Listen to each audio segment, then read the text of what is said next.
Hi there, it's Jeff Brown from Focus on Marketing, and today's video is entitled, Have you got what it takes to be a wedding photographer? I'm going to give you 5 points that I think are foremost in becoming a wedding photographer. Now the first thing is you don't have to be an award-winning photographer to make a lot of money from wedding photography. In fact, I know I've worked with a lot of award-winning photographers who are not making a lot of money from their photography, and that's why they've come to me for help with their marketing. I do know a lot of average to good photographers who correctly market their skills to the people who love their products and services, and they are then making a lot of money from their photography. Remember, photography is all about perception, about how people perceive your images, what they think of your images when they look at them. Your client will look at your images completely different than you will. You look at your images as a photographer, you're probably very critical of the work that you do. But a lot of people these days just want photographs of their day, the way the day happened, naturally, fun, capturing all the romance and the intimate parts of the wedding day as it unfolds, without a lot of posed photographs and a lot of interference from the photographer. People don't want to look like they just stepped out of a copy of Vogue magazine. People want natural, enjoyable, fun photographs of their wedding day that they can treasure for years to come. So you don't have to be an award-winning photographer. All you have to do is provide your client with the type of photographs that they love. And they will book your services, and they will pay a lot of money for booking your services if you are the type of photographer that they want. Number 2, what type of camera gear do you need to be a wedding photographer? Well, one thing you don't need, you certainly don't need, is top of the range cameras and top of the range photography equipment. I've photographed over 750 weddings in my time as a professional photographer, and to this day I've never ever had a top of the range Canon or Nikon digital camera. All my cameras have been lower to mid-range cameras, preferably £500 to £700 in value, but I have, and at any one time do have, about 3 or 4 cameras. You probably need 2. I would much rather, in your case, have 2 lower to mid-price cameras than 1 very expensive camera. And the reason being, one day something will go wrong. And I've had it happen about 3 or 4 times in my 12 years as a professional wedding photographer, where my camera has just completely died. It's packed up, there's nothing I can do with it, and I don't have the time to fix it. But what I have done is stepped over to my bag, pulled out my second camera body, swapped the lens over, put on a new flash, and carried on as if nothing had happened. Then I've sorted the problem out when I've got back home. So, 2 camera bodies, you can get them second hand if you want from eBay, and obviously the older the model you get, the cheaper. I would never ever buy a camera as soon as it comes out, because the reason being is the camera drops in price so much within the first 6 months to a year of its manufacture. You're much better off buying a camera that's been around for a year and saving yourself a lot more money. Also, I would say about 3 lenses will be enough. Lenses, yes, if you've got the money, pay a bit extra. I do pay a lot more for my lenses, but lenses don't go out of fashion. They don't get subsided by another lens. You're paying for the optics, you're paying for the glass on the front of the lens, and that's the quality that takes the photograph. So I have lenses that cost me £2,000 10 years ago, but they're still worth £2,000 today. They haven't been subsided by another lens. So what you need to do is possibly, if you can afford it, 3 lenses, a good telephoto, say 70 to 210, a good mid-range lens, ideal portrait lens, say 35 to 70, and then a good wide angle, 18 to 50, something like that. And if you want to buy more, then you can buy a super wide angle. I use that for my wedding photography. I've got I think it's a 12 to 30 lens, and I use that and get some striking shots, especially of the bride and groom outside the venue. It looks really, really good on a super wide angle lens, but it's not a necessity. Another 2 items that you need will be 2 flash guns.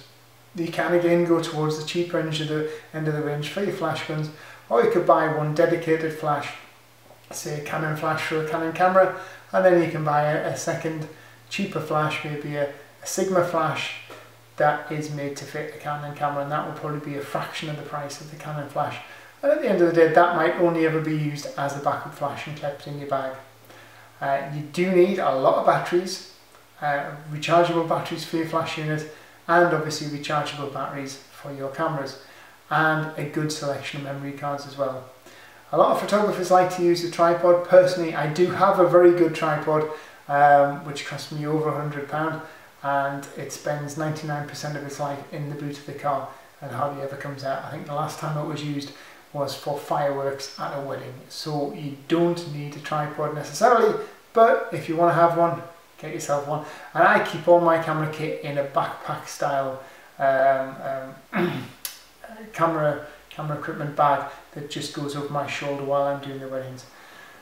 So yeah, you don't need to spend a lot of money, and expensive kit will not make you a great living out of photography. It's your eye, your attention to detail and your style, combined with the way you market your photography, you build your brand, and you create a desire for your product that will ultimately make you a lot of money from photography.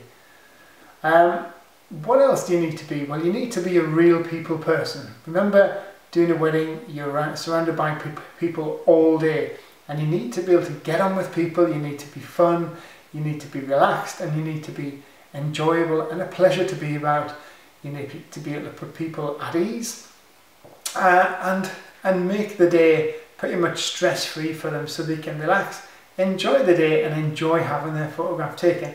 If they can connect with you and feel relaxed, that will ultimately show on the photographs they have taken, because the expressions will be natural, relaxed, happy smiles. They'll not be forced expressions and forced smiles. People think to be a wedding photographer you have to be like a sergeant major, shouting orders and organising people. Well, yes, you do have to organise people, and you do have to get people where they were. But if you're not confident in shouting or calling up the names of everybody for group photographs, well, then you don't have to. Get one of the bridal party to do it for you. Get the best man, get the groomsmen. If they want to come in and round everybody up for them, use them to do it. You don't have to be standing there shouting orders, as long as people can see what you're doing, and probably that's a lot better than standing shouting orders and upsetting all the guests. So remember, just be a real people person, and people will remember you for that and book you because you were easy to get on with, you made them feel relaxed, and nothing was too much trouble on the big day. Another thing you do need is a lot of patience. Now you've got to remember that brides and bridesmothers will be nervous on the morning of the wedding. There's a lot going on, and sometimes they may be a bit short with you, they may snap, there may be tears. I've seen it all, 750 weddings, I've seen it all. But this is just nerves, and you need to be patient, you need to be calm, and you need to be reassuring. You don't need to put them under any more pressure than they are already under. You want to make them feel relaxed, and that they can get on and enjoy the day, and you're just going to take photographs around them. And if you can help. You know, I've locked back doors, set alarms, brought the dog back in. I've even actually once jumped in my car, drove back to the groom's house because he'd forgot the rings, and picked the rings up. You know, so yeah, if you can be a real big part of their big day, but be patient, and by all means get them to do what you want them to do, but do it in a way that doesn't feel pressured and hassle to them.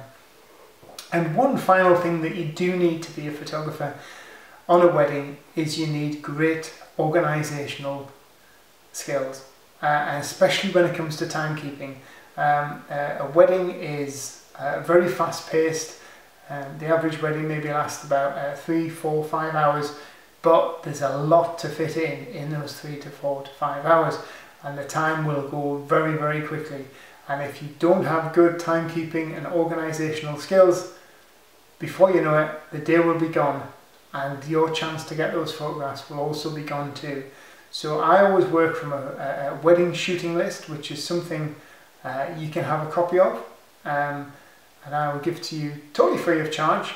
Just drop me an email to info@focusonmarketing.co.uk, and I will send you a copy of my wedding shooting list, and that will show you how to organise your wedding and organise the timekeeping so everything goes smoothly like clockwork, and you get every photograph that the bride and groom wants in the allotted time in a really fun, relaxed, friendly and enjoyable way, so you get people coming back to you time and time again to book you as a wedding photographer. Well, I hope you found this inspirational, and I hope it's cleared up a few preconceptions that you don't have to be an award-winning photographer with the best kit in the world to make a lot of money from wedding photography, because I've made a lot of money from wedding photography. I made a 6-figure sum within the first 18 months of setting out in business, and like I said, I don't have lots of awards as a wedding photographer, and I don't have the best kit. I've probably got the same sort of kit as somebody who's starting out. I just have a lot of it because I've been doing this for a very long time.